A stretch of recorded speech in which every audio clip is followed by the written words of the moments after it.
Satyabama Institute of Science and Technology, Chennai and Sri Perumbudur.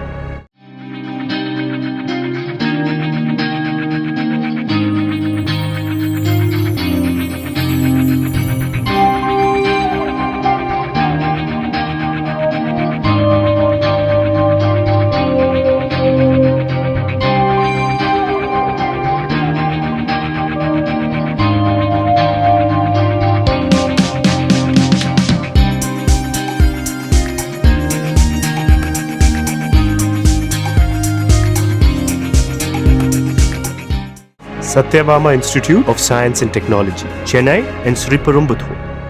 Play Store மற்றும் App Storeல் இருந்து polymer செயலியை QR கோடு மூலம் பதிவிறக்கம் செய்யுங்கள். செய்திகளை உடனுக்குடன் பெறுங்கள்.